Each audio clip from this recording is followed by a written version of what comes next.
I said, student loans aren't a problem unless you don't finish school. That's when they become a problem. I said, but I love my student loans because that's the first check I write every month because it lets me write all the others. I wanted to be able to be independent. Right. Like I didn't want to have, that wasn't even an option. Right. Like to be able to live off of parents or people, that was not an option for me. So I had to figure out how to do it on my own. Yeah. The next part of life is happening. Yeah.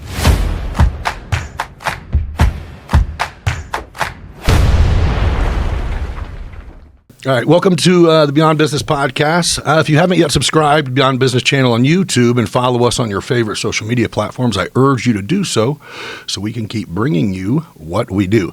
Today's guest is someone from right here in the Decatur area who's taken a personal journey and turned it into something that's impacting lives in our community. She's in the wellness and weight management space, working with people who are trying to take control of their health in a sustainable, real-world way with no quick fixes or fads. She is the owner of Physician's Choice Wellness. But like we do here on Beyond Business, this isn't just about what she does, it's about how she got there, the choices, the setbacks, the lessons, and the growth that led her to where she is today. It's an absolute pleasure to welcome Kendall Dolly. Welcome to the show. I appreciate you being here. Thank you. Thanks for having me. Yeah, for sure. This is we got to chat a little bit just to know what we have in common is a love for animals, dogs, right? Yes, like, for sure. Okay. So are you from here in the Decatur area? I am. Okay. I grew up here, was raised here. I always say I cheated on Decatur for a little bit because I went to the Quad Cities for about 3 years. I went away for college a few times, but other than that, I've spent most of my life here. Where'd you go to high school? Eisenhower. Okay. Growing up, what kind of student were you? Like jock, nerd, party animal? I was the class clown of my class. Fair. I got the gig. I was, Were you good at it at school? I was really one of those people that thought that's where all my friends were, so I didn't want to miss. And I was great at school up until I got in some trouble, like my sophomore year, and it just kind of burned me out. So then I just went for the social aspect. I just wanted to get done with it so I could go to college. I just want to be done with it at that point. I want to go to college. But that is really valid because that was social before social media. It was absolutely like that's kind of the same. Absolutely, you didn't miss school. Yeah, or if it was premeditated with people who were also missing school. Well, and I don't know. Like my mom was always like, if you miss school, you don't get to do anything that night, so you don't participate in anything, right? So then you really had to think about how sick am I really? Yeah. Yep, for sure.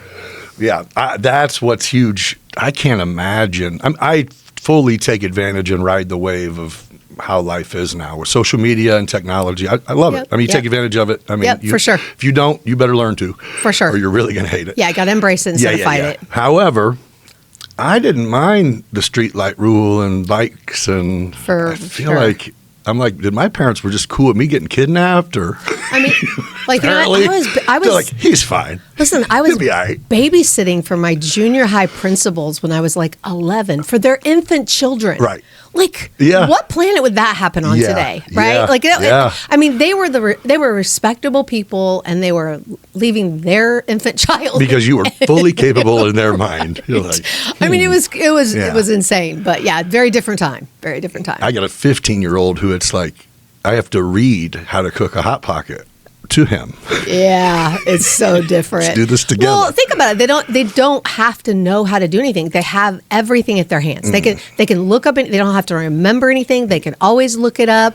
We were with a group of parents one time when my kids were in school, and one of the girls, smart girl, sent her dad a text and took a picture of the gas gauge and said, "Do I have enough gas to get to Champaign?" Oh boy! and she had just completed calculus. Like she's super bright kid. Right. Like she could do the math, but she didn't need to have to do that. She could just ask somebody because it was available to ask. So I was just in here with, I don't even know. Maybe it was Taylor actually. I don't know. We were sitting here talking, and we ended up asking ChatGPT like, what year was it that everyone had Google in their pocket? You know what I mean? And I think it was like 15 years. By 15 years ago, iPhone like 5 or 6 was out, and you could pretty much ask it anything you wanted. Yep. So that really did the math to go. My son's entire life, the concept of just saying, I don't know. It's not even a reasonable answer. Like, we were the encyclopedia family. My parents got tricked, and everyone in the neighborhood come borrow for a book report. Or also, the need to memorize went away. Like, you don't have to memorize anything. I still know my grade school phone number, but I couldn't tell you anybody else's phone number right now. Yeah, I don't remember phone numbers. I don't have to. No. Yeah, you're right. I got a buddy who's a correctional officer, and he said that is almost one of the funniest things is nobody, you can tell them they can have 100 phone calls, and they're like, well, can I see my phone? That's right. You don't have a button that says dad on this phone? Nope. That's right. That's hilarious. So, where'd you go to school at, or what'd you go to school for? And where'd you go? I graduated from Eisenhower, and I went right to SIU Carbondale. Okay. And I went there as a communications major, and I really never changed my major. One year I switched over to business, and I was like, not for me. And I switched right back to communications. So, elaborate. So public relations was what I specifically did, and it had a built-in journalism minor in the program. So that's what I did my undergrad in. And then I came home and I worked for about 4 years, did a couple different things. And then I decided I wanted to go back to school full time. And I remember my mom was like, you can't go back to school full time. You got to work. And I'm like, how do all these other people do it? Like, somebody's figured this out. I think I can figure this out. Right. And so I packed up. I answered an ad in a paper for a roommate. Like, I didn't know the person. I went to their house. I ended up moving in. Really? The things I did was crazy, I think. But you were just determined? I was just, I'm going to do this. This is what I'm doing. This is what I'm doing. Like, I'm going to go. And this is the only way I can do it, right? That was the other part, is there wasn't a lot of options. So I had to figure it out. Right. And so I went down there in January of 90. Carbondale. I went back down to Carbondale. So I did my bachelor's degree there, and 4 years later, I went back down and worked on a master's. I started in fall of 96, and in May of 98, I was graduated. Oh. Because that was the other thing. I couldn't see myself working on a master's degree for like 6 years. Like, people who did, I was like, nope, that's not going to be me. You're like, I don't love this shit. I can't be doing that. I'm cool with it. Yeah, I can't do that a class at a time and work. I couldn't do it. Right. Couldn't do it. Oh, so that usually is the boat. They ended up with a life obligation that goes. Correct. And I was like, nope, full time. Let's go. I went back to full time student status. So when you were at college your first time, or even when you started college, did you know what you were, the end goal of what you were trying to do, and then you came home and weren't there and went back, and what was that goal? So I think, or what's the ideal job in communication / journalism? Marketing, journalism. Yeah. I mean, it would be in that space, right? Yeah. And think about this was 1992, a long time ago, right? So it was a very different, there was a very different world. Oh yeah. And so I thought that's what I would do. Which journalism's huge. Yeah. Absolutely. Then it was really huge, right? And so I wasn't sure, but I knew I wanted to do something in that space, and so I came home and I worked some like assistant manager jobs and things like that. But I never felt like it was really what I wanted. But I felt like the education was a piece of holding me back. Like, every time there was a job that I maybe wanted to apply for, it would say bachelor's, required, master's preferred. And I was like, I don't really care what I get it in. I just need one. That was the attitude. I need to check that box. Mm-hmm. And I never wanted to not be able to, I thought there's no reason why I can't do this. Like, I'm smart enough and I can make it happen. We'll do it now before I have a whole bunch of obligations. Right. And so at the time, it was 1996, and at the time, a lot of the boomers were starting to plan retirement. So I did a little research, and I thought, I'm going to do a training and development degree, because the idea that all of these boomers are going to leave the workforce meant that people were going to have to replace them. So, like, my dad was a millwright, had a GED, did calculus on the job. Right. They were not going to go find people with GEDs to do his job. Right. They were going to have to train people to be prepared to replace him, right? And so that was going to be a huge gap. And I thought, I'll get into the training and development side. That'll be cool. So that's what I did. And it was very similar, because when you do a training and development degree, really what you're learning to do is how to break a job down into its smallest denominator and build it back up. Okay. So it's a lot of questions. Well, that's the same thing that public relations and journalism is, and marketing is just trying, figuring out what they're doing, how they're doing it, why they're doing it that way, and then building it up from there. So I came home and I had a master's degree and I went to work at Richland. And so I loved that. I was out there for 7 or 8 years. I had 2 or 3 different jobs. And the last job I had out there, I was their marketing and public relations director. So I took a few promotions, and then I finally got into that role. And then I was at a conference. And you know how you go to a conference sometimes and you pal around with somebody that you meet from there? Yeah. So I met this woman and I was palling around with her the whole time. She's great, super funny. And she said, well, you know why I'm here? And I said, no. And she said, we have an opening in our school. And I'm like, oh, I'm never leaving Decatur. I'm like, why would I leave? I'm not going anywhere. Right. She's like, you should consider it. And so I went back and I looked it up, and it was, a school that was twice the size of Richland. It was the same gig, but I had everything underneath me that was marketing and public relations related in the school, and I applied and got it. So I went up there and did that. That was the Quad Cities gig? Mm-hmm. Quad Cities gig. I did Black Hawk College, and I was up there for about 3 years. It was awesome. And then I went to work. I came back down. Kara Demersion owns DCC Marketing, and she and I have been friends for years. And she called me and said, when you're home for Thanksgiving, come and see me. And so I did, and she had an opening at her firm, and it was good. And so I thought, I'll come back home. So I did. So you weren't, neither time were you necessarily available. You just got approached by an opportunity. Correct. And well, and the last job I got at Richland, I didn't apply for it. They moved 12 people, and I was the last one that they moved. So I was basically the caboose on this train of people who were getting reallocated in their jobs, and they put me in that one. So, I was pretty lucky on that side of life, I must say. Well, I appreciate luck, right? But you kind of, we can, or sometimes I think you kind of formulate your luck. Yes, yeah. I mean, you have to make yourself. You have to show some things to get that. Favor happens to the favorable. Yes, correct. So was the driving force future stability, money? I mean, what is it as a young person? Is it like at the end of the day, I want to, I don't know, did you want to work for yourself? Did you want to make your own hours? Did you want to make whatever you were worth? Did you? So interestingly, I went to college, at the same time, everybody's supposed to go to college. That was we were all supposed to do that, right? And both of crazy misled. You did good with it. Both of my parents were, in factories in this area, and my mom was like, "You're going to school. You're going to school. You're going to school." She said it over and over again. So I was just going to school. That was it. I'm going to figure it out, and so I did.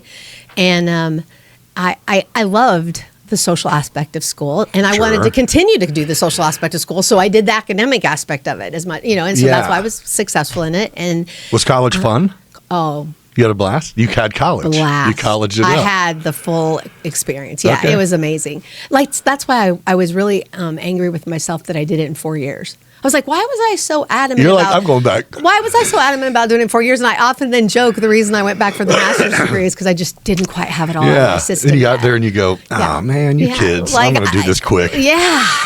Well, I mean, I don't know why I rushed it, but I think it was because my mom said, you get 4 years. And she wasn't paying for school, but she was supporting the effort of school. Sure. I did all the student loans like everybody else. I maxed everything out like everybody else.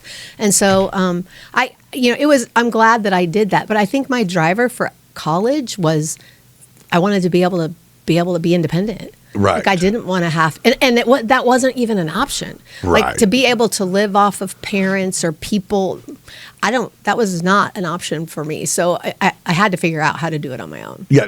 The next part of life is happening. Yes. So. Well, and it's funny. Be a great waitress or get a job. There's a lot of conversation that makes me laugh about student loans, right? Because everybody's just horrified by how expensive school is and how expensive. And one time I had an opportunity to listen to the former Milliken president talk. And I went up to him at the end of it and I said, I believe in student loans. I said, student loans aren't a problem unless you don't finish school. That's when they become a problem. I said, but I love my student loans because that's the first check I write every month because it lets me write all the others. So I agree. Yeah. I agree. I think the problem of whenever we were younger is, and your mom did it, but with a good person, to go the next step of life is it's time to go to college where there was a lot of people who got the student loans and with the proper guidance, they never would have been there. Correct. That's right. They would have been in the workforce without a $50,000 debt that they couldn't pay for, their parents couldn't pay. You know what I mean? It was just going, well, is it for everyone? The answer is no. We all know this. No. And mostly because of, I learned this at Richland. It's not because people can't do it. It was just maturity. Yep. I think sure. in all the time that I was at Richland, I interacted with students a lot. I think I met one student that really, I don't think could do the work. Everybody else was fully capable of doing the college education stuff. They were all capable of the level of work that was required, but a lot of things outside, there are a lot of distractions, and that happens. Well, it's usually, so once you get further along in your education, you're choosing your wheelhouse, which usually is going towards your future, but it's stuff you enjoy. To get there is you have to make it through a couple of years. That's exactly right. And yeah, you're right. I mean, that weeds it out. I just think that, and trade schools weren't a thing then, and so the workforce was kind of, I don't even know why it was So when I graduated with my master's degree in '98 and I went to work at Richland, that was one of the programs that I worked on. I worked on helping students get into the trade or the occupational programming. We wanted to recruit women into electronics and automotive. Yes. And, we wanted to see them get into those fields. And I had a grant that I managed that allowed me to use those funds to promote that. And I'll tell you, it was a very interesting experience for me, because what I learned, and I've carried it around a lot, and I remind people of this that work in these kinds of fields, but we think if we take a person and we just show them, hey, you can make X amount of dollars, this will be so great. We don't give enough conversation about what do they have around them, because here's the thing: if you and I woke up tomorrow and we were as wealthy as Warren Buffett, right, we could go buy an island. We would never have to work. What's going to happen to all our friends? Right. Our friends don't have Warren Buffett money. We just do, right? So, how do you benefit people by disappearing? Right. And how those are your people, right? Those are your people. Yeah, those are your you leave family. them. It's not fun anymore. You're just rich. So the fear of what you don't, the fear that you. What you know is better than what you don't sometimes. Right. And so sometimes trying to sell people on, don't you want to make that kind of money? They come back and go, no. Right. I don't. Nobody I know makes that kind of money. Why? How will I fit? How will that fit? It's a totally different conversation. Yeah. But you got to. I would build. Anybody that I know that works in that kind of programming, I say work really hard to build community among the other people, because that way they have a support system built in when they graduate or when they're done with the program. Well, what's amazing now is even. I'm sure they have them everywhere, but I know here at Milliken, you could, as a freshman, sophomore college, you can take classes to decide if you are an entrepreneur or not. Oh, yeah. I was one of the mentors for a program that for the first semester this year, and it was divide into groups, create companies, and take them all through the steps. Isn't that great? But it is of course, there's a part of me, because our job was pick them apart, right? Mm-hmm. And so day one, it was oh, this is going to be, I'm that guy, right? And then I'm like, wait, these are 19-year-olds? They're way better than I was at 19. And you know what I mean? They got... Every time you say, what's happening with this generation, then you get... And then you're like, okay, it's on. We're going to be fine. There was a few people that it was out of my way just to go, hey, I don't know who you are, but I don't even know what your plan is, but keep going. You're sure you're going to see what the hell just happened here? That's right. That's right. You realize that you're the smartest one at that table, right? Just letting you know. I know. I saw a lot of that when I was at CAT, when we would do different programming initiatives with the schools and stuff. Yeah. We'd see it a lot. I mean, there's a lot of bright kids. You had Isaiah Bradford on. Uh-huh. So I love him, man. He's such a good kid. But, he came out to CAT and was doing art. He was with this class one time and presenting with art when he was super young. Yeah. And you could tell then he was insanely talented. Yeah. And I knew his grandma, so I kind of was keeping an eye on what he was doing, and here he is, insanely talented, doing big things. It's not surprising. I custom built a Harley a few years ago, right? Mm-hmm. And I had took it. I don't ever ride it, but I had took it down and ate at Rodney Walker's place there. And I parked it right out front. He was, I don't know, I think he was in high school. Isaiah? Yeah, he's only been out for a little bit. Yeah, but he come in. That's how I ended up meeting him. He came in and he had a camera around his neck, and he's like, Such a good That's kid. your bike? And I go, yeah. He goes, can I take some pictures of it? And I go, yeah, I'm not paying you for them. And he's like, Yet. he goes, you might. And I go, Yet. all right, well. So he took pictures. We exchanged information, whatever. And fast forward like 2 months, and I get this Google Drive folder dropped to me. And it was like, oh, shit. He's legit. I was like, He's legit. Okay, yeah. Is that my bike?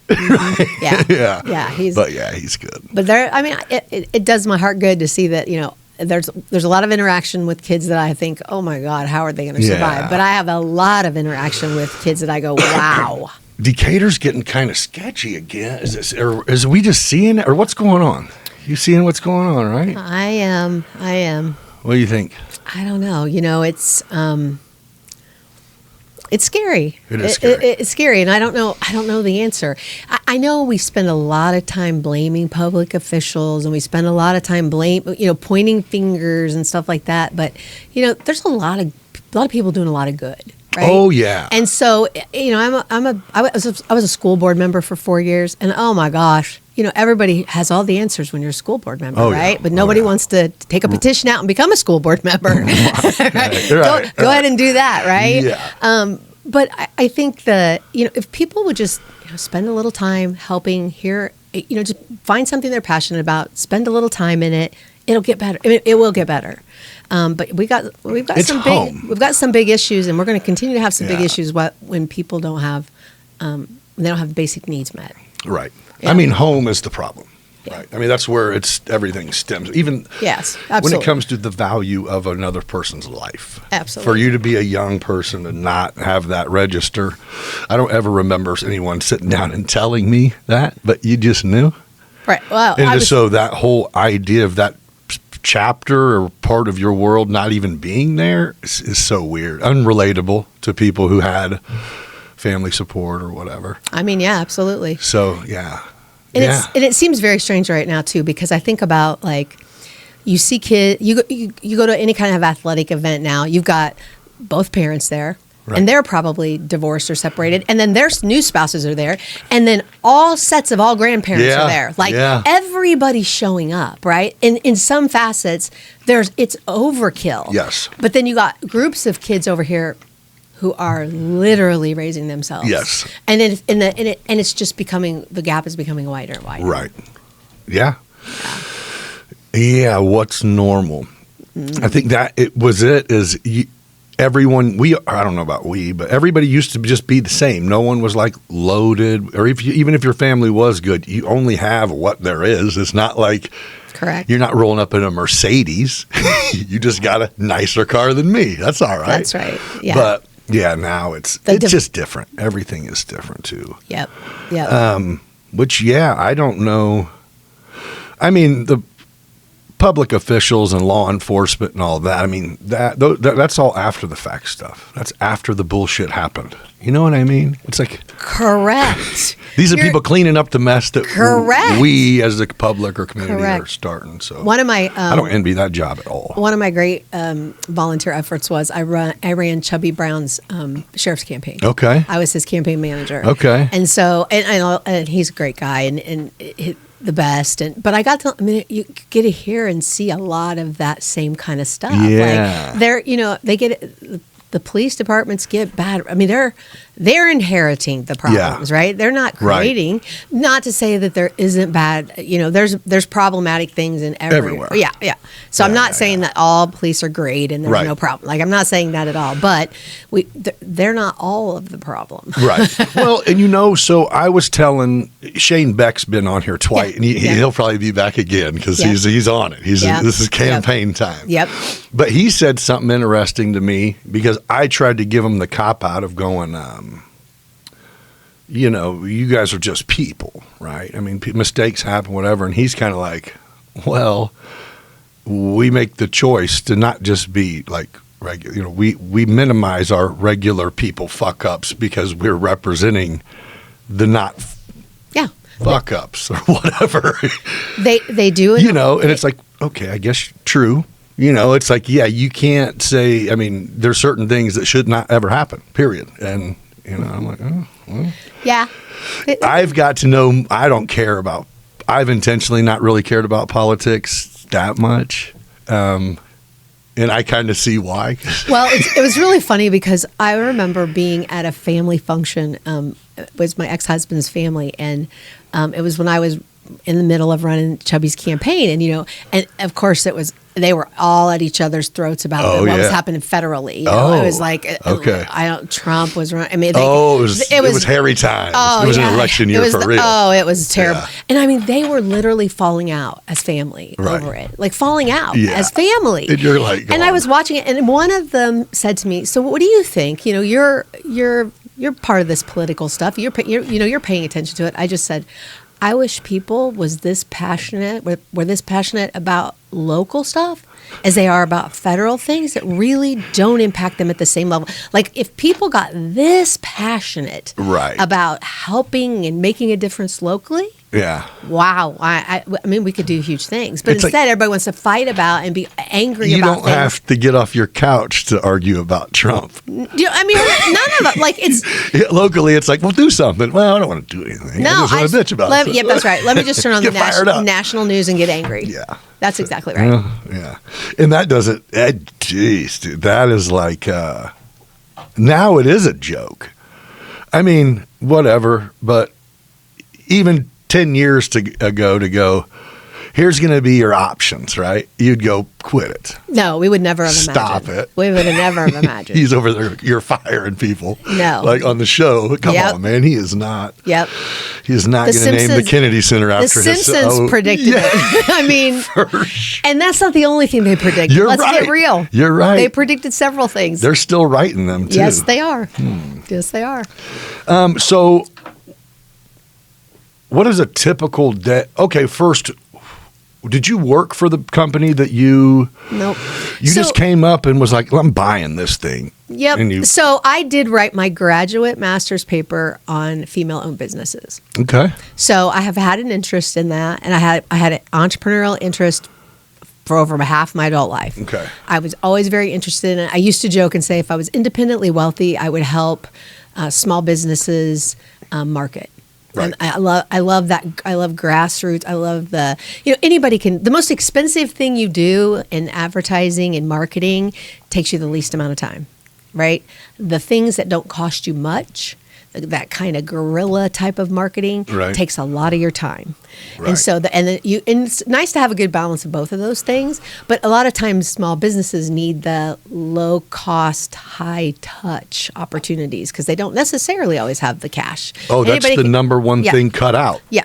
Absolutely. Because you go, I can do it. I can do it myself. We got social media. And then you go, can you? Yes. Can you do it yourself? No, you could not. You sure? I mean, social media is a blessing and a curse, right? Sure. For sure, because you can know it. You'll know everything one day, and the next day it's completely different. Right. It's added things and changed, and you can't keep up on it. No. That is why Knowing people have that as a full-time job. That's why that's their full-time job. Yeah. But so I always had an interest in that. My dad was very entrepreneurial. I would always joke and say he was the guy that could start with a paperclip and end up with a house. Gotcha. Just keep trading. Like he was that guy. Fair. And so it's just something that I was always interested in. I looked at I managed when I was in graduate school, I managed a tanning salon and I loved it. It was really cool. And one of the things I did there was I put all of my marketing in place was about what I needed it to be as the consumer. Okay. Right? Because I was a student, and students, I mean, at that time, they would go without food before they would go without tanning, right? That was a huge priority. Be on point. Huge priority, right? So but I thought, okay, these are the ways I need to do. I need to pay for things. Like I don't have a bunch of money right now, but I can pay for it over time. That was layaway land, right? Yeah. We didn't have credit cards then. There was no credit cards. Right. So I let all the people who came in and used our system, let them buy a 3-month pay as you go kind of layaway type concept. And I mean, we made way more money than ever. I mean, it was just, we did those kinds of things, but I always tried to think like the consumer. Yeah. How can I make them commit affordably? Yeah. What makes me commit affordably? Yeah. Like, what would make me do this, right? Like, I want to know how I can, if I was going to sign up for this, then probably other people would do it. Right. Yeah. So 2023, what were you doing in 2022? 2022? So in 2022, I was working at Caterpillar. I was the facility communicator, so I managed all of the facility communications for the Decatur facility. We were on a team of about 7 other facilities around the world, and then I also ran the visitor center there. You had been there for a few years? Yes, 7 or 8 years. You traveled the world with that? No, I didn't travel much. I did a couple of things, but not anything huge because we used the technology, really. Yeah. And was there all through COVID, though. I never missed a day. I went every day. Oh. Every day. I never missed a day of work, and I never had COVID until the very end. I ended up getting it, but we had all of our doors were left open in the facility. We had to get like special approval from the fire department and stuff, but we weren't touching door handles. I mean, all the things that you do, we weren't doing them. We were working and we were social distancing, and I never got it. So, did you?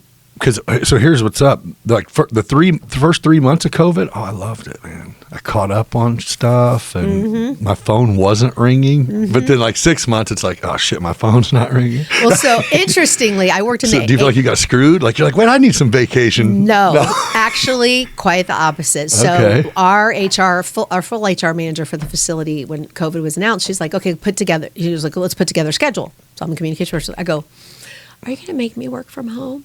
She said, don't you want to? I go, absolutely not. Yeah. I go, no, I do not want. I appreciate being able to work from home if I'm going to meet the plumber or I need to meet somebody there. Yeah, but don't schedule me to get up and be at work. I'm not staying at home day in and day out for days on end. I can't do it. I'm not that person. Oh, you're like, give me a pass. I cannot do it. Okay. I had to come to work. I said, so please don't make me go home to work. I won't do well at it. So Perfect. I didn't. I kept coming to work, and it worked out well. It was kind of a bummer. It was hard during that time because the people who did go home, the Caterpillar facility is huge, right? So the people who were at home and they needed to communicate with other people, like you were oftentimes running that communication around. Right. So I got a lot of miles during that time frame, but it was. Did they ever come back to full staff? At CAT? Oh yeah. I didn't know if everyone. Oh, it seems like State Farm, ADM, I know everyone kind of just half emptied the buildings. When I left, they had not yet, but I think they are slowly. And Caterpillar, I don't know about the other places, but they change divisions enough that sometimes product gets moved in, and so those engineers will get moved in, or another set of engineers will get moved out. So they move stuff around a lot, but they were trying to get people to come back in, but it was hard. Like once people got out, they didn't want to come back. And I agree with you. That's surprising to me, but yeah, I know several people who still work from home, and they just set up their little guest room as now their office, and they actually act like they're at work. And I know people who worked with us at CAT that moved to like Florida. Yeah. And that's just like a move. They just moved. And then when they got called back, they were like, nope, I live in Florida. I'll log in tomorrow. I was like crazy. I thought that was very bold for a lot of people. But, and I think the workforce in general of people in the world were really scared that they were going to lose people to other companies that would let them work from home. But I think some of that's starting to sunset now. Right. And I think people are realizing they better get their ass to work. Yes. Yeah. I guess the companies are the ones that know. I mean, they know the productivity versus a power bill. Absolutely. You know what I mean? I was referring to, like, we do a lot of work on, I have a contracting company who puts lightning protection on structures, and we did all the work over at State Farm in Bloomington, which we're talking millions of square foot of buildings, and it's 2/3 completely empty right now. Yeah. But every job is still getting done.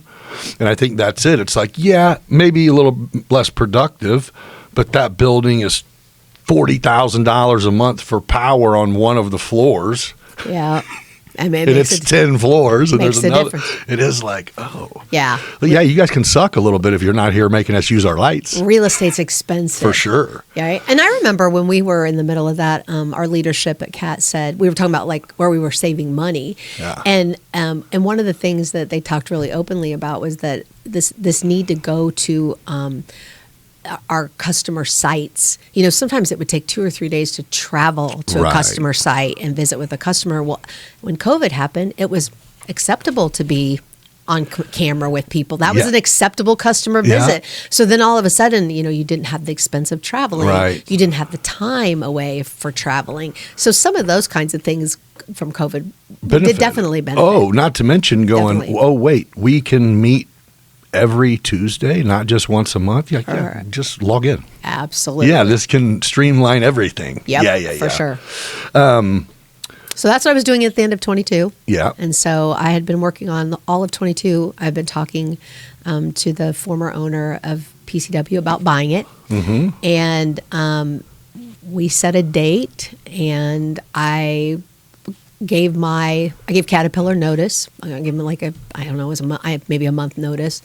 And I stopped, my last day was like the 17th of January, and I went right to work at PCW on the 18th, and then I bought it on February 4th. I'm not familiar. So is it staff? I mean, is there a bunch of staff there? Like, do you work there? I do. Okay. I do work there, and I own it. So it's had a lot of changes in the last 3 years. So we had an Effingham location, we had a Mount Zion location, and a Forsyth location. I closed down the Effingham location, moved those patients to more of an online platform. I still Okay. do have some of them that come up to Mount Zion. Sure. And then I moved out of the Mount Zion location that I was in into a new location. So I'm in the same strip mall as the 4-9 restaurant. Yeah. So I'm in that strip mall now Yeah, too. yeah. So that got built out. New and- spot too. Yeah. new spot. So, so there's been change of employees, and I haven't necessarily always backfilled, and we, the way we distribute our food for our patients changed, so that took away the need for a full-time equivalent. And Okay. So some things got Just changing as you go. Yes. Yeah. And then I contract my medical providers, so I have doctors and nurse practitioners on staff, but they're contract employees. Oh, perfect. Mm-hmm. Oh, it's a great way Yep. to do it. Yep. Yeah. It is good.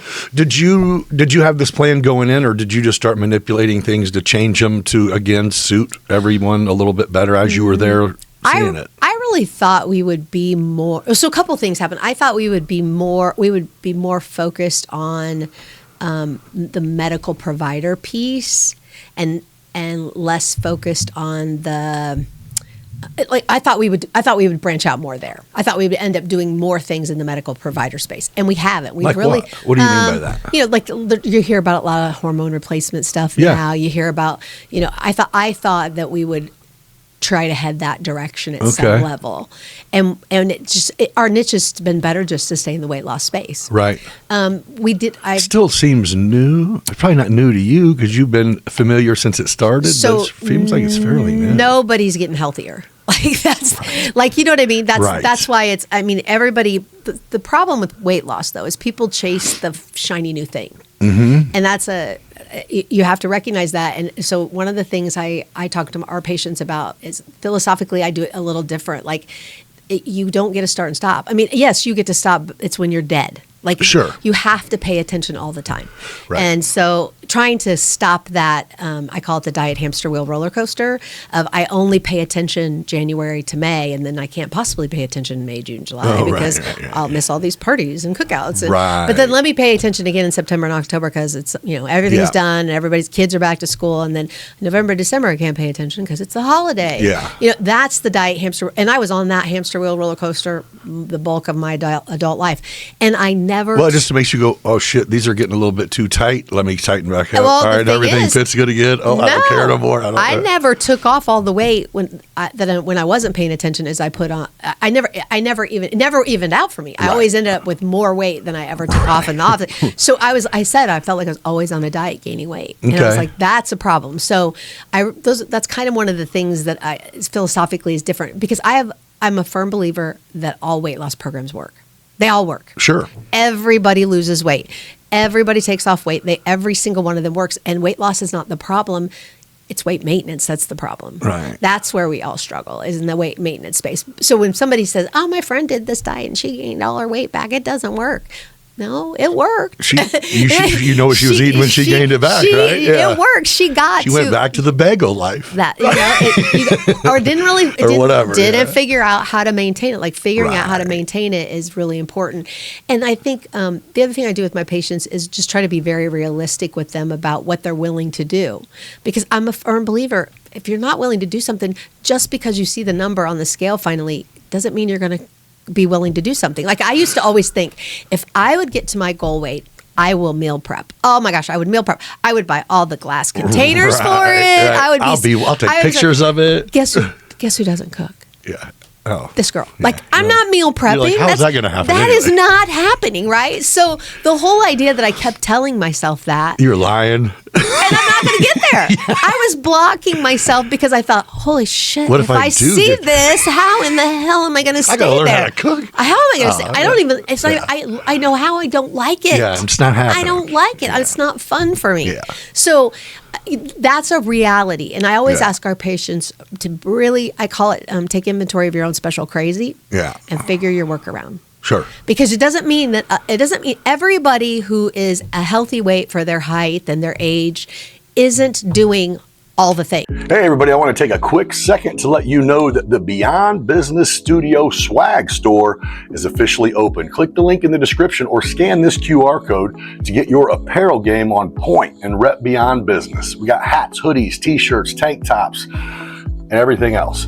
Several logos to choose from. Scan and customize yours today.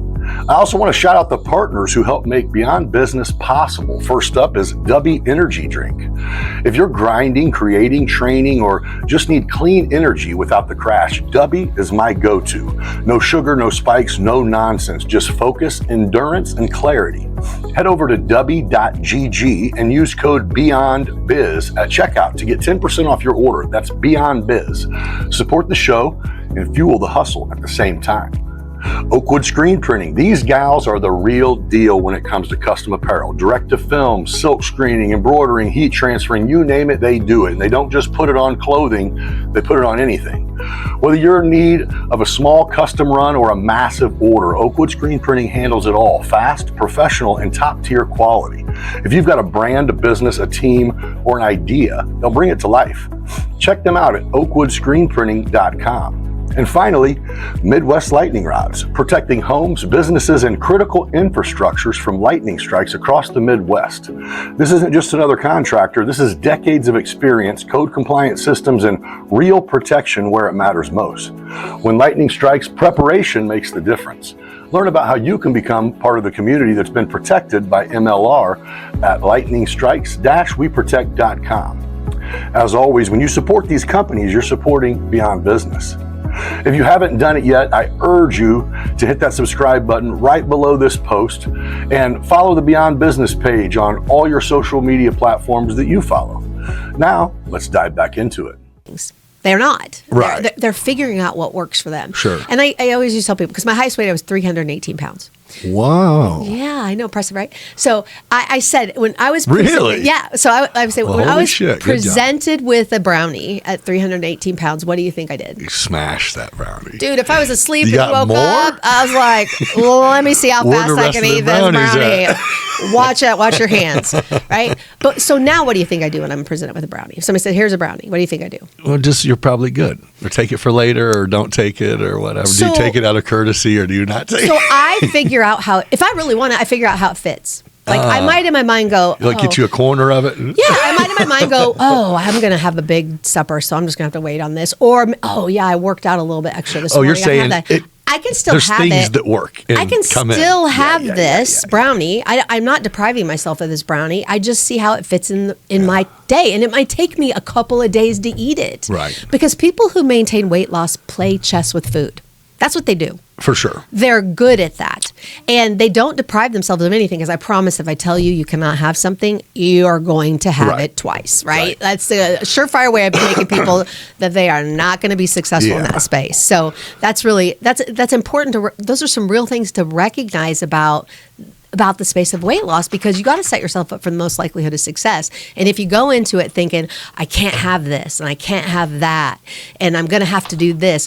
I mean, when I say, I don't even use the word exercise. I say movement, because so many people. It's a turn off. Yeah. Or they've only ever exercised to lose weight. And that's actually really the wrong reason to exercise, right? And exercising can make you gain weight. So Right, the first week right, or two, right. you can lose some weight, and by the third week, maybe you won't see a weight loss, and by the fourth week, you can gain. little And then muscle all of a mass, sudden, the you're like, scale's pissing you and then, off. you're like, I'm done with this shit. I'm out of here. Yeah, I'm not doing yeah. this. Doesn't work, right? Right. So I don't even call it exercise. I call it movement, right? Like you gotta have some movement, and the reason you gotta have some movement, if you don't believe me, go sit in a nursing home for 5 minutes, and that'll be a surefire way to encourage you of why you got to move. You got to move so you keep moving. But so everything that you're saying is, it's really just tying in how everything is between your ears, man. It's so psychological. It's All of it. Nothing has anything to do. You don't All of need any of it. So that's what I was going through a thing. I was like 315, something like that. And I was still more, yeah, you were. and I'm shorter.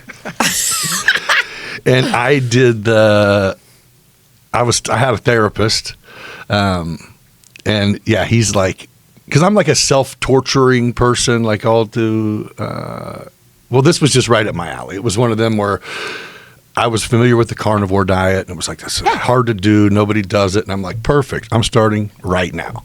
And I did it for like 60, 70 days, Yep. and and I did. I got down to 230, Yep. from a triple X to an XL, and Yep. and then I started doing the implementation. Back was going, we're at travel ball tournament. Everyone's going out for pizza. You know what? I'm going to have it. And then I'm not eating till 30 hours later. I'll fast till next morning. I'll fast for 24 hours. I did it a couple times. I still here and there. It's kind of how I maneuver still, but it just goes, I'm not going to starve myself tomorrow. Fuck that pizza. You know what I mean? Because it is a rule now. Like, you know what I mean? That's the thing. Well, if I want a piece of cheesecake, it's like, that's cool, but you're not eating tomorrow if you have that. I love that you just said that, because I tell my patients all the time, most of us are rule followers, and we will follow rules that we give ourselves. Yes. And a We lot have of to do times, it. it is setting rules for yourself, Yeah. right? And the other piece is, I think in the weight loss space, so many people think they have to be perfect, right? Right. And no other part of our life are we expected to be perfect. No, Right. nowhere. But for some reason in this space, it's like, if I don't eat exactly It's vanity, perfect, man. if I don't do this exactly right, then I've blown it. And if I've blown it, hold my beer, because I'm going to Right. go all in, Yeah. right? If I I'll blow start it on, over. If I'm starting over, I'll it'll be- start over on Monday. So if I blow it on Tuesday night, well, look out, We because got it's crackles right now. for the next 5 days, right? That's what I call the diet hamster wheel roller coaster too. Is like, you can failed. start whenever. If I failed. Yes. Yeah, So start whenever. Just keep going. 75 hard. You're familiar, I'm sure. Oh, yeah. So we were, there's a few people. I kind of put a thing out on Facebook just to a couple people, or no, not to a couple people. There's a couple people I knew were interested. So I put it out there like 5 days before New Year's. And it was like, hey, I'm in. Here, let me see something. There it goes. It was like, I'm in. I'm like, all right, we're starting tomorrow. And it was like, wait, New Year's is, and I'm like, no, fuck that. Like, let's go. And they started. Yeah, I had one. Matter of fact, I was going to cheat too. Are you doing it? Yeah. Oh, Yeah, cool. yeah. Very good. Yeah. I was going to cheat too, because the thing I forgot, I had to start over on day 2 because I forgot to read. Oh, your 10 pages, yeah. Dude. So you want to hear something funny Like, about I'm 75 hard? This is going to Okay. crack you up. All right. So I give my patients challenges every once in a while. Yeah. So I think I'm funny. I think I told you I think I'm funny. Okay. So the challenge now, it starts on January 16th, is 37.5 moderately difficult. Perfect. And so I took basically the tenets of And the say, let's- 75 hard, and I changed them a little, right? So they lighten have up a little bit. That's it. So it's 37.5 moderately difficult. And so we're doing it for 37 and a half days. Right. And it starts on this day and it goes until like February 22nd, and they all could sign up for it. So they Yeah. are. And it's got, it's not. Again, accountability. If someone knows you're doing something, you kind of feel like a jackass if you don't. And right? there are so many people that are high achieving people who need to have goals. Like they thrive in that space. So we give it personally, I'll even do it to myself. Correct. You know what I mean? Yep. Yeah. Yep. Yeah, I think, and I think I just look at it different. It's like I've done extended fasts before, and I've done like, I like cocktails. Sure. I like cigars. I like I had a patient who came in one time. I did orientation, and he's like, well, I know I need to do this program. He goes, but I like to drink and I like to go on my boat and I like to do this and I like to do that. Yeah. And I'm like, well, Okay, then you figure out how to do that, and you can pay attention to your health. Right. Here's the thing: if you put this like unrealistic time frame on yourself, like I have to lose 50 pounds in 3 months, Right. but I want to do all these things. Well, no, that's not going to work. Right. But if you say, "Hey, I want to lose 50 pounds. I want to be able to live and enjoy life, Right. but I'm going to pay attention more than I'm not, and I don't put an unrealistic time frame on myself," I'm going to lose weight. Yes. Like that's going to work, but it's not going to work in 3 months. Right. Right. I don't know how long it's going to take. People say, well, how long is this going to take? I'm like, till you're dead. It's taking till you're dead. You're going to, Right. yeah, that's it. Yeah, Like, and it's all maneuvering. If we do this right, that's a long time from Yeah. now. Don't worry. As soon as someone says, "Oh my gosh, you look great," someone in you is going to go eat some bullshit. I did, you know what? Listen, I did a class one time because we do classes every week. So I did this class and I had a piece of paper and it started at 5 o'clock in the morning and it went till like 8:30 or 9 o'clock at night. And every 30 minutes, it was like 5, 5:36, 6:30. It was like a scheduler. And I passed it out to everybody in class. And I said, okay, here's the scenario. You've all reached your utopia weight. I said, everybody knows what their utopia weight is, right? It's the weight they want to see on that scale. Whatever that number is, it's from the number I was in high school, Sure. the number before I got married, Yeah, the number before yeah, I have kids. yeah. Everybody's got a utopia weight. But I said, I'm telling you today. Even though your body is not going to look like that. You. Yeah. Like, don't tell them. It'll spoil it. So I just tell them that you've met your utopia weight now. I said, I want you to take the next 6 or 7 minutes and I want you to write down what you're going to eat today. And they looked at me like I had 3 heads. Right. I was like, listen, if you guys, this is what we got to figure out because you're going to see that number. And if you don't know how to stay there, what's going to happen? You're going to bounce right back up. Right. So that's the point. The Yeah. point is what you're doing all along is helping you figure out the day you see it. You're probably just going to do what you did the day before. Like Yeah. you should be working that way because I'm really good at gaining weight and I'm really good at losing weight and I suck at weight maintenance. So I've got to figure out what is weight maintenance going to look like for me? That's what people have to figure out. Right. I'm good at dieting. I'm good at not dieting. Correct. But this stuff in the middle is, And what's this? That's it. And Right. almost every time in my life, I was either gaining or losing weight. I mean, I've lost Yeah. thousands of pounds in my life, and most people have who dieted at any level. Right. No, you're absolutely, yeah. And that's the between the ears conversation, right? Like, Yeah. So a lot of people get real frustrated with me because they're like, I just want to know how long it's going to take me to lose 50 pounds. Right. I'm like, again, we could cut off your arm and your leg and we might get there. But other than that, I don't know how long it's going Right. to take. But a lot of people who come to me are real frustrated with the fact that they've been fighting it for so long and they just want to feel better. You mentioned vanity. I don't have a lot of patients that are into vanity. I have a lot of Really? patients who want to get off the floor and get back up. They want to play with their grandkids. Right. They want to walk their dog. They want to. Yeah. They want. I ask them every day. Every time we meet, I ask them for non-scale victories. And I had a patient one time who said, "I could get in and out of the bathtub." Like she's like, I love to take baths, and I haven't been able to take one for a long time because I could get in, I just couldn't lift myself back out. Right. So it's truly quality of life. Well, and even if it's a slow journey, right? Once you get them first 40 pounds off, that lets you be able to, I don't know, didn't used to walk out to the mailbox, now you can, or whatever. That's the goals that make you go, well, fuck that, I don't even want a cookie then. And I tell people all the time, the reason we talk about non-scale victories is because you need that. Yeah, those are the things that. So nobody ever asked me about weight. Nobody ever asked me. And people meet me now, don't know I weighed 318 pounds. So I have this story, right? I thought, to my mind, I said, not to cut you off, in my mind, I go, she's got it together. Of course, she's the one in charge of being thin. She's the thin, pretty lady. 318-pound brain all the time. Like I'm still there, you know. Right. So I don't know where I was going, but Sorry. I would tell you that it takes constantly paying attention to it, not deviating away from that, making sure that you understand that you don't have to be perfect. My ex-husband one time came home with ice cream, and he never sabotaged me in the weight loss space. Never, ever, never married me when I was 303 pounds. Clearly didn't care. Right. Like all that stuff. And I was like, why is he doing this? Like he's never done this before. And I was like really thinking, what in the hell's going on here? And I, of course, ate it all. And then I went to bed. And I got back up and I said, what the hell are you thinking? And he's like, what? I know you And like I'm ice cream, girl. He's like, he goes, what'd I do? And I'm like, why are you bringing this home? He's like, because you like it. I'm like, yeah, that's the fucking problem. Like, what are you thinking? And he said, if I tried heroin, I'd probably like it too. Seriously. If I was a rock star. But here's what happened. He looked at me and I said, I get it. You think I'm healed.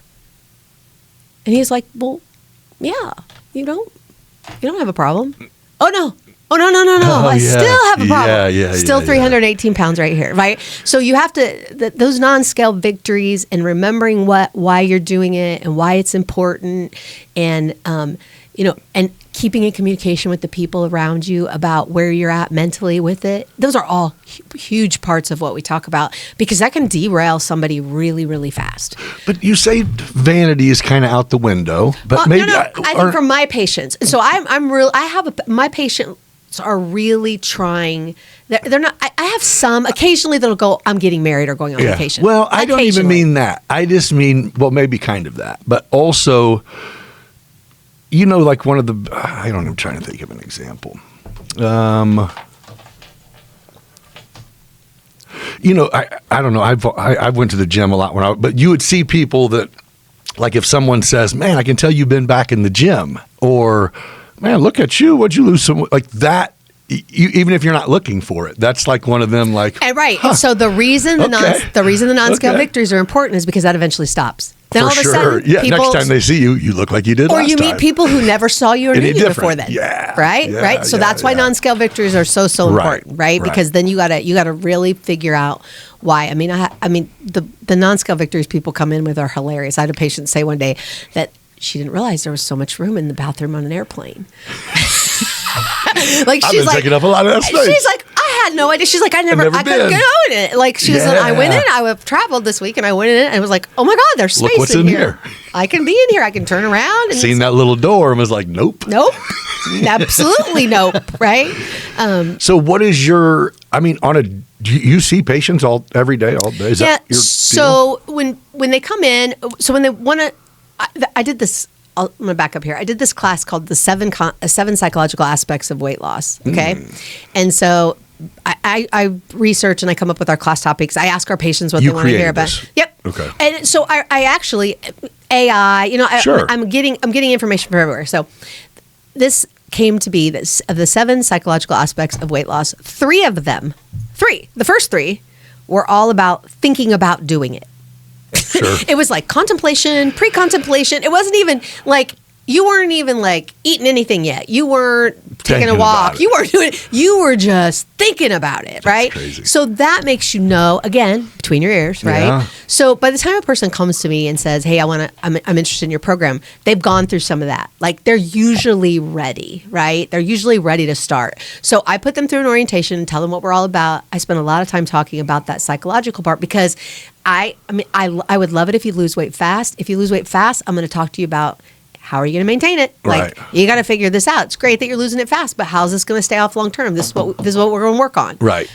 Where men are at a disadvantage because they lose really fast, right? So I have to have lots of extra conversation with them. Right. But so after they go through the orientation and they say, yeah, they want to do it, there's a couple of appointments that they have.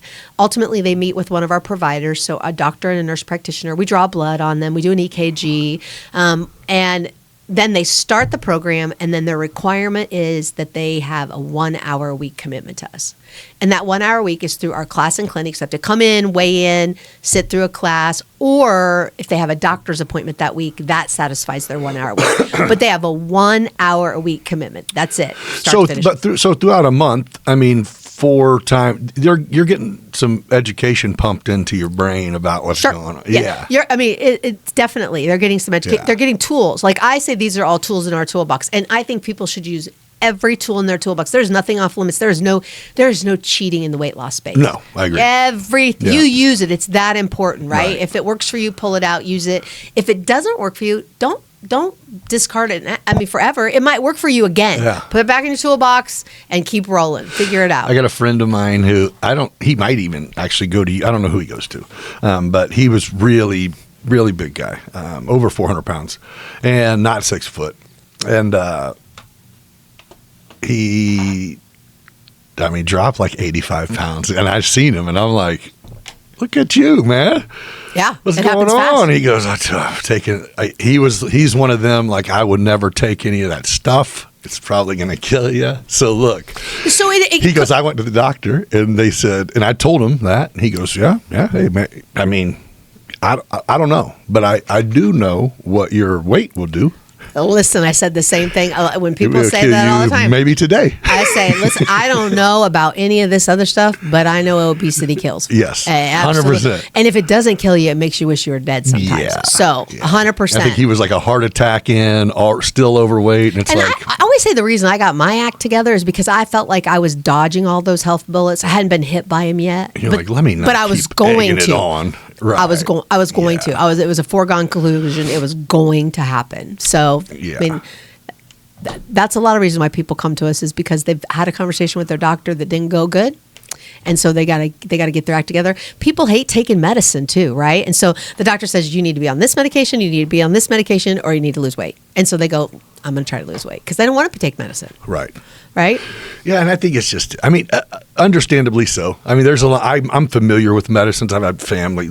Yeah. Shit. I think there was a point in time with the opioid area where I had like 3 different family members who were living the Elvis Presley life. Take this to stay up, this to go to bed, and this to keep you happy and not depressed. Absolutely. Yeah.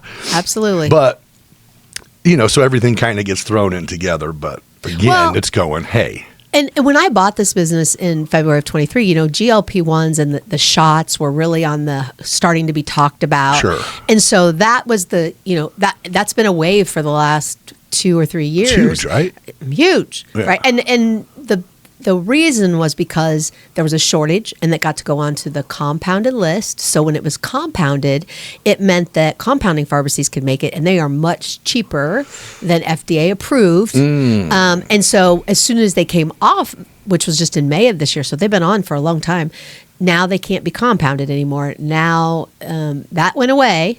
So if somebody's selling you a GLP-1 for $100, they're not supposed to be doing that. It's that was a fad there for a minute. There's 5 different companies that you'll see just roll up on your Facebook page, Hims and Hers. And And so we prescribe anti-obesity medication, but we only prescribe FDA-approved stuff. And we only do it if you're doing our program too. Because here's the thing. Ultimately, yes, all these are tools, but you got to figure your food out. Right. Even people who get all, like, I know I got to exercise, and I'm like, abs are made in the kitchen.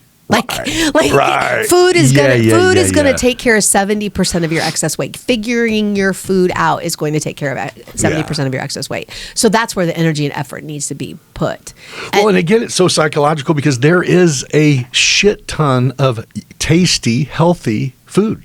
But there's a whole lot of shit you don't have to do anything to, but throw in the oven or microwave or that's already processed and done. Eating from the table of convenience almost never keeps you on your program, right? I start my class off with 4 truths about weight loss and weight maintenance. The first one is you have to know your on-program activities and you have to do them with diligence. So on-program activities are things you do when you are paying attention to your health. It's probably following a meal plan, right? But it's getting enough water, taking your prescribed medications, moving your body in some way. We may have shared things that we both do, but you may have other things. You may say, I really need to read every day to keep my mind straight, to keep my mental health straight. It's not just your physical, it's just on-program activities, or what are you doing when you're paying attention to your health? Right. So when a patient comes in and says, man, my weight loss is stalled out, I say, which on-program activities aren't you paying attention to? And they'll go, well, I'm not getting all my water in. Go back and get your water in and come back and talk to me next week. And then usually that resolves it. Because if you know what your on-program activities are, you can evaluate yourself, correct yourself. Correct. Yeah. And that's what you want to do. The idea is not to sway. That's right. The second truth is know your slippery slopes and avoid them like crazy. Everybody knows there's slippery slopes too. I cannot be reasonable with candy. Like I used to always tell myself, I'm going to buy this big bag of candy and I'm going to have one a day and it's going to last all month. I would buy it. I would rip it open before I got out into the parking lot. I would have my hot little hand in it before I got in the car, and half of it would be eaten before I got home. Right. And it happened every time. Right. So here's the thing. Do I never have candy? That's not reasonable either. Like the big bag is not an option. It's just not, right? So now I get the smallest bag of candy possible because I know I'm eating all of it. Right. Can't help it. I'm eating all of it every single time, but not eating candy for the rest of my life is not an option. So the second truth, know your slippery slopes, avoid them like crazy. Third truth is the real differentiator for people who learn the art of weight maintenance is they learn how to plan and prioritize food. And we have lost that as a society because we don't have to. You and I could sit here for 12 hours and we could have a different genre of food delivered to us. The person doesn't even have to talk to us. We could take care of all the payment online, right? Yeah. And we could every hour on the hour, we could have Uber Eats, DoorDash, Yeah. we could and never miss a beat, right? Yeah. My mom, my dad, your family, Right. they couldn't leave for work and not have their food planned. Right. Like they couldn't walk out the door. Right, you're gonna be hungry. They had a coffee thermos. Yeah. They had I Lunch still have my packed. mom's lunch pack with their name on the side. Like they had to go grocery shopping. Right. They had to overcook that night so that they had enough to bag up for the next For day sure. for their lunch to take. They didn't have robust cafeterias in their workplace. They surely didn't have Uber Eats and DoorDash and all that nonsense. So if you look at the statistics, we've gotten real obese the more food has gotten convenient, right? Sure. Way more convenient. And we bitch about how expensive it is, but we'll still Listen, I know. Yes. still pay So $30 for some Arby's. planning and prioritizing food is a key differentiator. And then the fourth truth is getting off the diet hamster wheel roller coaster, giving up and abandoning this thought that I'm on a diet, I'm off a diet, I only Because pay on attention. means until a certain time. right? Correct. I mean, till there's an off day. Correct. And you're not if you're saying that if you're doing it, then you're saying I have to be perfect. What Oh, other yeah. place do you do that at? Right. Like I started taking all the tools I was using at work. Like when Caterpillar would send me and train me up on something like continuous quality improvement, or we have this thing called the 5 whys if you're trying to figure out like a root cause familiar. analysis. Yeah. I started doing that with my food and my health. I started using some of those same tools, and I'm like, this is interesting. When I do that, I get applies better here, at too. it, Yeah. right? I get better at it, but I don't have to be perfect, Right. and I didn't fail when I messed up something at work, messed it up. They didn't, toss me aside. ya? They coached me up. Right. They helped me get better. Right. They didn't expect perfection, but for some reason in this weight loss space, we have all put this really unrealistic expectation of perfection, and then when we're not, we say, hold my beer, and we go completely the other Yeah. direction, which causes this roller Right. coaster of ups and downs in the weight loss space. Well, I had someone I was just talking to about that 75 days hard. I think it was the day it started. And she's like, I was reading a statistic that says, like 93% of New Year's resolutions don't make it to the end. And I go, well, I think the only reason that this is potentially will be successful, and I wasn't really just talking about myself. It was I'm doing it kind of with a few people. Yeah, you sure. know what I mean? Yep. And I was saying the only reason it's reasonable is because I said that on St. Patrick's Day, I'll buy pizza and beer because it'll be 75 days. Yes. Like, we're not going to the end of the day, Yep. We're just going 75 days. That's the right. only thing. Yeah, because right. we're going, oh man, just make it. Just make it. That's just right. make it. And I think those kind of competitions, those people, there's a whole group of people that are really engaged, Yeah. and that's good for them, and they should do it. I just think there's some people who don't realize that they are in control of themselves. Like, we don't give ourselves enough credit to go, I can make things happen Yeah. that are a lot bigger and deeper and better than I think. So obesity is a chronic disease, and Sure. it has been a chronic disease by the AMA since 2013. Okay. So it's just like diabetes. Okay. So if you think about everything you just said and you put the words diabetes in there, right? Okay. Like but we're not there as a society. We still think, oh, you control what goes in your mouth, right? We do to an extent, right? Right. But it's still a disease. It's like alcoholism. It's Sure. like drug. And there are people who are overweight who don't have a food problem. And I always ask my patients to think about, do you have a food problem or do you have a movement problem? Right? Right. Everything. I had a is full food circle. problem. I had a food problem. I got a food problem. My patients ask me, do you binge eat? I'm like, oh yeah, but I binge eat apples, so it's not. Right. It doesn't do as much harm. Like Right. it's different. Like I figured out my workarounds around Yeah. my issue, but I'm still classified as obese. I still have the disease. Okay. Interesting, right? Okay. It's interesting. It didn't change. It's just like my Oh ex-husband. yeah, if you're sober, that's not. You're still an alcoholic, yeah, right? Yeah, yeah. And so that's a real. It doesn't mean everybody who's overweight has that issue, Right. But there really are. That is a real issue for people, and they will constantly have to manage that disease. I constantly manage my disease, constantly. And I think it's a different thought process because I'm having that conversation now with people who they just thought, I just thought I wasn't disciplined enough. I thought I wasn't, I don't want it bad enough. I'm like, no, it's you have a disease. Like, let's, if this is truly what's happening to you, we're a medical facility. We're going to help you manage this disease, figure out how you're going to manage it long term. Well, and that's it. It's like it's almost like in the addiction realm, because it's For like, sure. yeah, it's like, it's and it's a disease that we can. Everybody sees your addiction. Yeah. I don't know if somebody's a crackhead when they walk up. I mean, I got an idea probably, but like, I don't know if somebody's an alcoholic necessarily, or see their teeth or something. I don't know necessarily, but I know when somebody's overweight. Like, I see that instantly, and that's something. And there's a lot of shame in that, and there, there is. And so, I always tell my patients, if you think you're crazier than me, step right up. Like, my crazy will beat your crazy every time, right? Because there is so much shame in it, and that we ask them to trust us, so they have to understand. We get it. Right. We get it. We get it 100%. Right.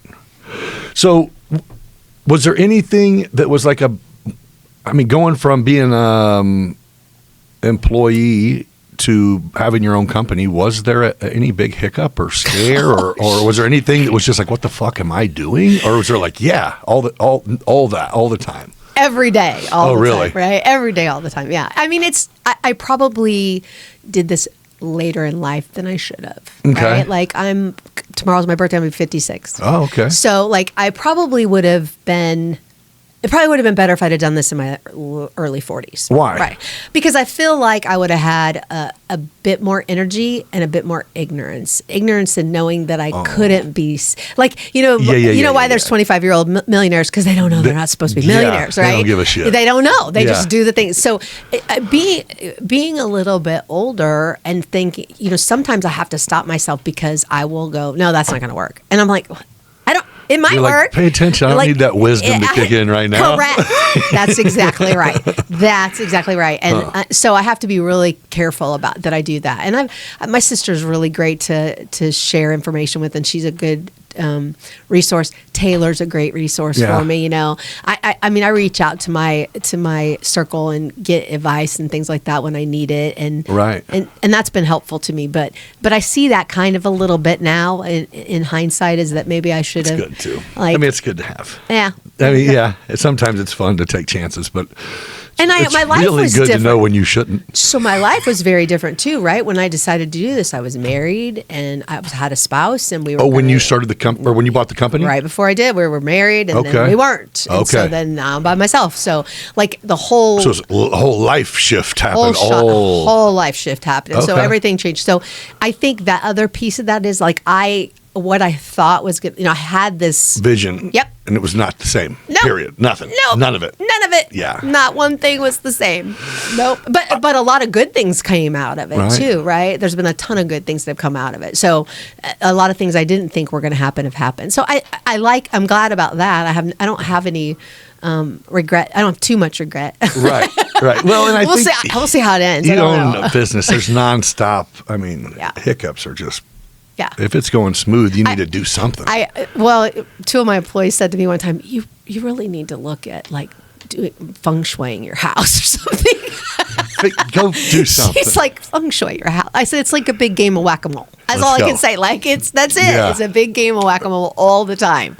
Just when I think I got some shit figured out, all of a sudden, But are you built for that? It seems like you're totally built. Like, I would have never thought you would have been like a 9 to 5 employee somewhere after talking to you. So I wasn't. Like I worked my ass off for everybody. That's why those opportunities came. I mean, I wasn't a 9 to 5 person. I was there. Oh, you're like, I dumped into everything. So that was the whole idea. I'm like, shit, if I work half as hard for these myself as I do these people, it's going to be good. I could put some people to work. Right? Like, I'll be fine. Like, that'll be fine. Yeah. So, I mean,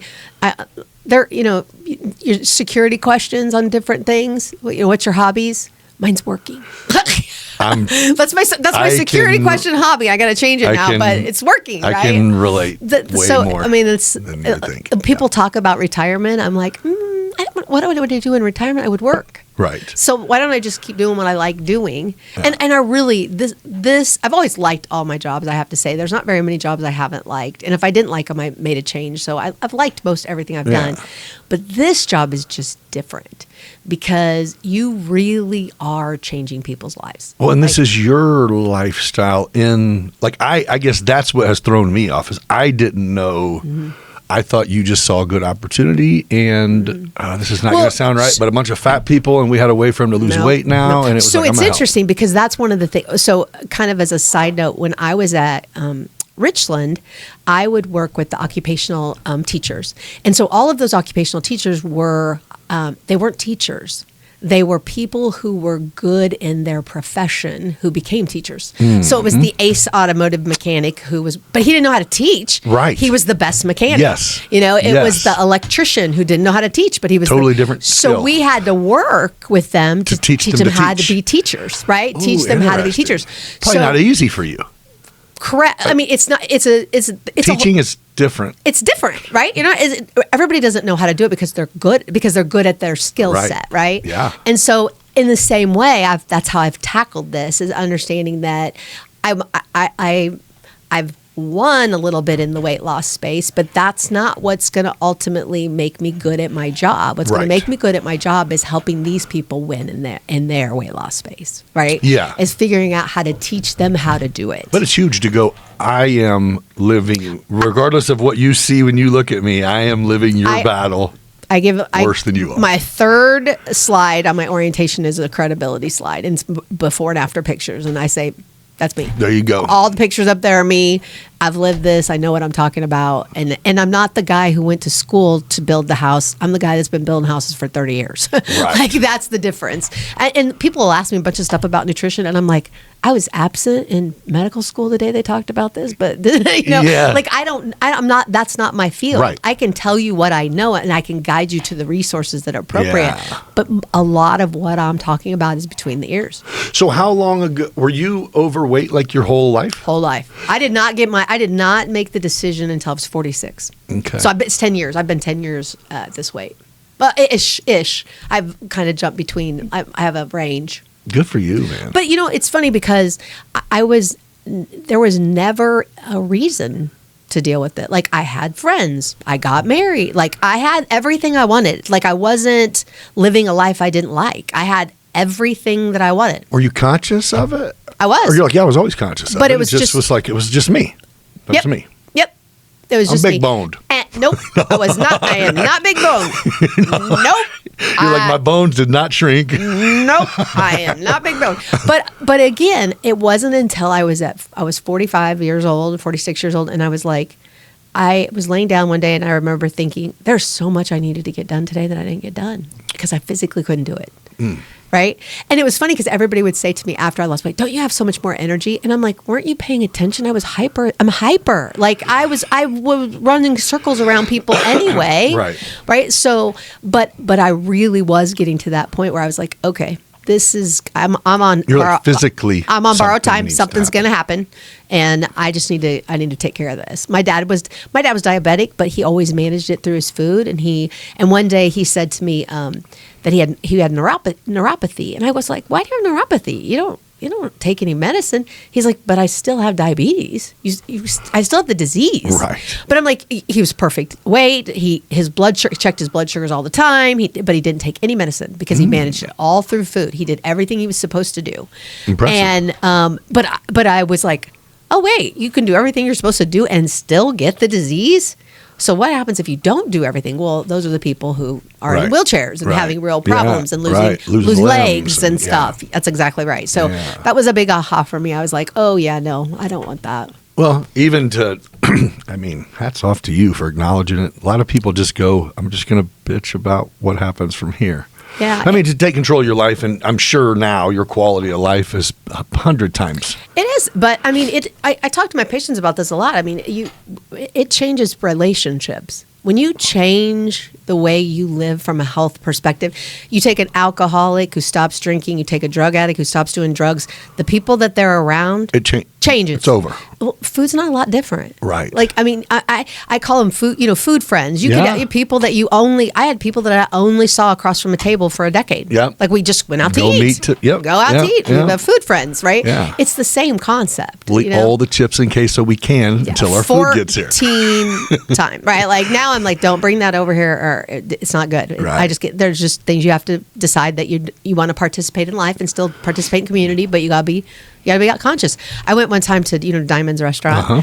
So I was with this guy. We were newly dating, and there was all the tables and chairs were filled except one. And so when I go to a restaurant, I always try to sit facing away from where the food's being delivered, because I don't want to be like, oh, what are you getting? Oh, because when I go to a restaurant, I usually know what I'm going to get. Right. I already know. Yeah. I know what the Locked menu in. is, and I'm not deviating much off of that. And sometimes I won't even take a menu, Right. because I just don't need that extra Pressure. thing, right? I mean, not options. Who needs options? Right. So there's one booth, and I can either face everybody who's getting their food delivered, or I can face Where it's coming from. nope, Oh. the dessert counter. Oh, shit. You're like, I guess I want to stare Was at these people. It was an easy choice. So we sat down. Within 90 seconds, the guy I was with goes, "Oh my God, did you see that dessert counter?" And I said, "Why do you think you're Yeah, sitting there and definitely I'm saw sitting it. here?" And he said, "You really thought about that?" I go, "Oh yeah, 100%." So people ask you all the time, "How did you lose weight?" But nobody ever asked me how I maintain weight loss, because that's like 100 things I do every day. Yeah. Right? Well, no, because everyone just thinks that's the only trick, right?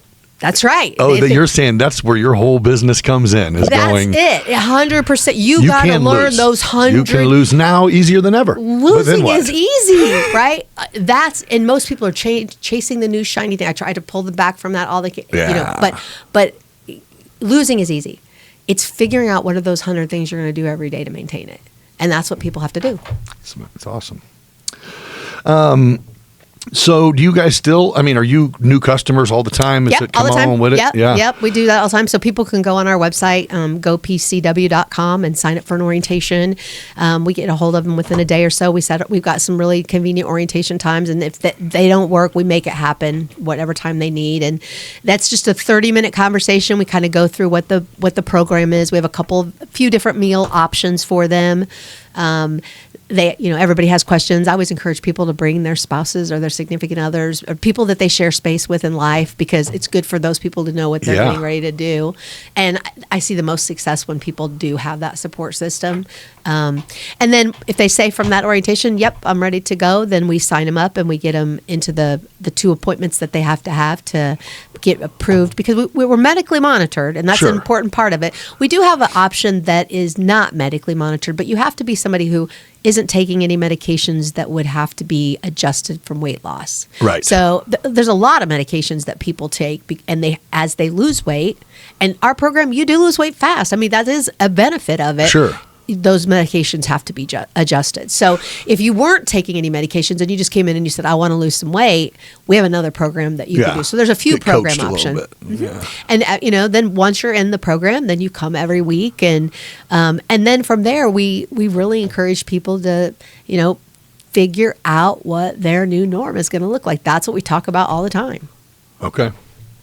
So if you had to, and I don't even know if I'm talking about weight loss or entrepreneurship or what, but if you had one piece of advice that you would give your younger self, your 30-year-old self, that you'd give right now, in any lane, what would it be? Boy, that's difficult. Yeah. I would tell my younger self to get a really good accountant and lawyer early. I didn't have either one of those till I started this business. I was 53 years old before I had a lawyer and an accountant, right? Yes. And so getting one who knew me, and establishing that relationship, I've done it over time now over the last 3 years. But I think those are I would call them like your CEO circle. Yes. I would say get your CEO circle established. Who are there? They're going to be people that, and I did a little bit. There were people who went to college. Yeah. Or not, or people, the College of Hard Knocks. I mean, those are great CEO circle people, right? But yeah, the accountant. I couldn't agree. Accountant, and you're a lawyer. marketing person. I was going to say marketing agent, accountant, and I mean, get those lawyers are get key those to people business. identified and leverage them and figure out. And I didn't, before I worked for DCC Marketing, I used to think, why would I use a marketing agency? Why do they need me if we're using a marketing agency? Right. And then I worked for a marketing you agency. said, I get this Oh, now. here This we is go. exactly That's why what you do. This is exactly why Yeah. you do it, right? Is because those 15 people in there thinking about your business is way better different than your you 15 who, minutes. than you who can't even come up for Right. air out of your own business. So Right. I would say if you think you're going to be an entrepreneur, then start getting your CEO circle established. Start figuring out who are those people that are going to sit at the table for you. And maybe they're going to be paid people like lawyers and accountants. And maybe they're going to be just real good confidants. Yeah. They're mentors. I mean, it's a variety of people, but I would get them. I would get them established. I would start talking to them. And we've lost some things. Like we used to have here in town, the Milliken had the SCORE group. Yep. And so some of that kind of stuff isn't as prevalent as it once was for small businesses. But Right. but there is still some things like that. Sure. There's some SBA stuff. That's No, I think, you just nailed it. A circle is huge. You can your ceiling is very low by yourself. Oh yeah. I mean, you know what I mean? In anything, I think your ceiling is really, really low. Yeah, absolutely. So do you have, this is the last thing I wanted to ask, and it's about the company that, you own now. Is there a 5-year goal? Is there a 10-year goal? Do you have it like that? Or are you kind of like, hey, I'm just getting to where I'm going to be able to start making goals now that the adjustments it sounds like it's kind of been adjusting to get where you wanted to be and you're maybe there? Yeah, I think probably, because of my age, like my goal is going to be like, where is this going to go for me long term? Like, what's it going to look like? Because I want to keep my hand in it. Uh-huh. I really do think that, and this is, me getting out of my own way from a fear perspective too. I really do think it needs to be more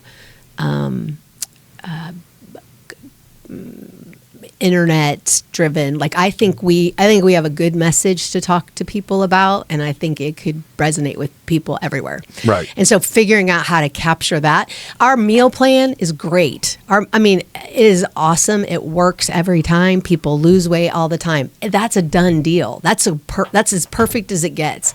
And I think we're figuring out this other side of between the ears. Right. And so marrying But these two things. you're perfect for it. You're very well spoken about it. You're experienced in it, and you're going, I'm doing it now. This is it every day. Right now.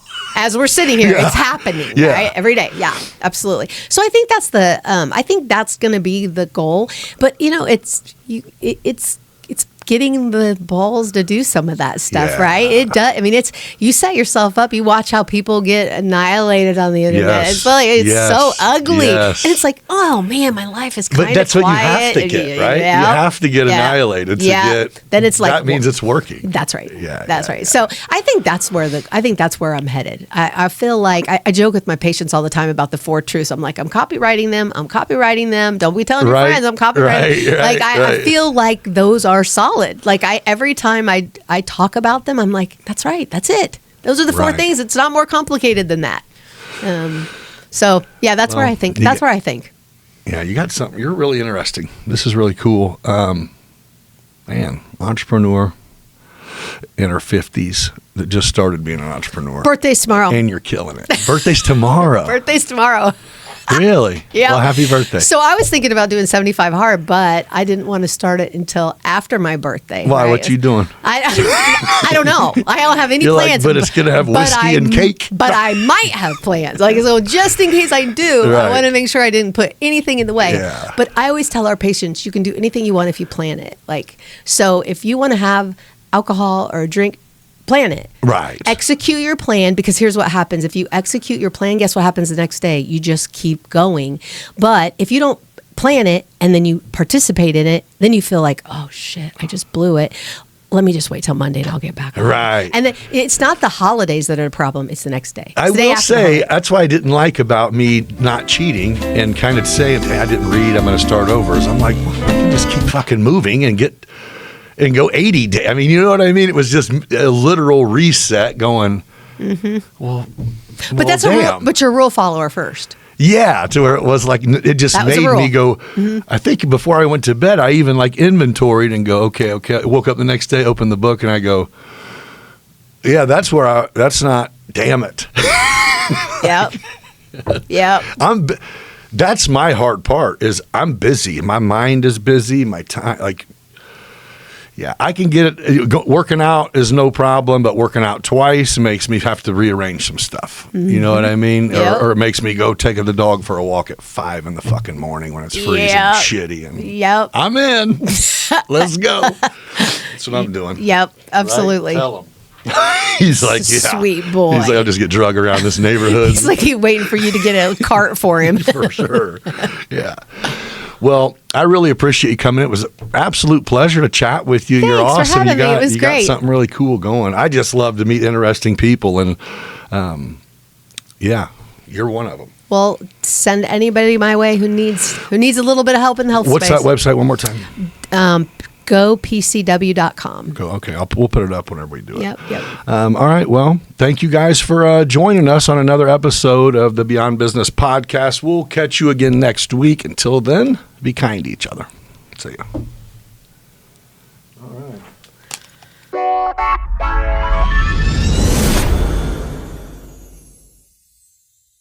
Hey, thanks again for joining me for this episode. Before you sign off, here's a quick word from the companies who make it possible for us to do this. Aerial Elite Solutions. When it comes to drone technology, no one does it better. From solar inspections to construction monitoring to telecom towers to wind turbine blades to real estate coverage to event showcasing, AES brings the sky to your side with unmatched quality, precision, and speed. Reach out to Aerial Elite Solutions at flyaes.com and see how they can elevate your business today. Midwest Lightning Rods. For nearly a century, they've been protecting homes, farms, and businesses from one of nature's most destructive forces. When lightning strikes, they make sure that you're covered the right way and the safe way.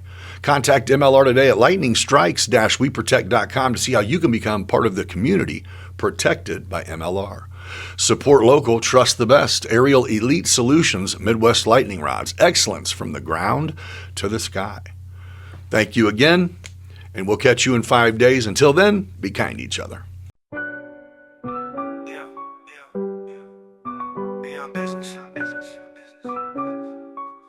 Yo, we on business. Yo, we out here hitting that grind. Podcast vibes, letting loose, unwind. Nicks on the mic, yeah, he flexing with pride. Meeting dope souls, taking you on the ride. Talking about life, not just that paper. Doing it big, ain't no time for a hater. People yap behind his back, but we rise like the sun. Gather around, fam, we just having some fun. Beyond business, it's a vibe, feel that thrill, getting intimate. May even get your heart filled. Meeting the legends, those raw and real. Digging deep thoughts, show you how to feel. From the block to the boardroom, we making that move. Beyond business, baby, yeah, we got the groove. Shout out to the hustlers, the real street thugs. We all eat together, no need for the drugs. Yeah, you blessed with the gift, determined to thrive. Nick's breaking it down, keeping that fire alive. Let's go deep like the ocean, no bluff. Beyond business, baby, we can't get enough.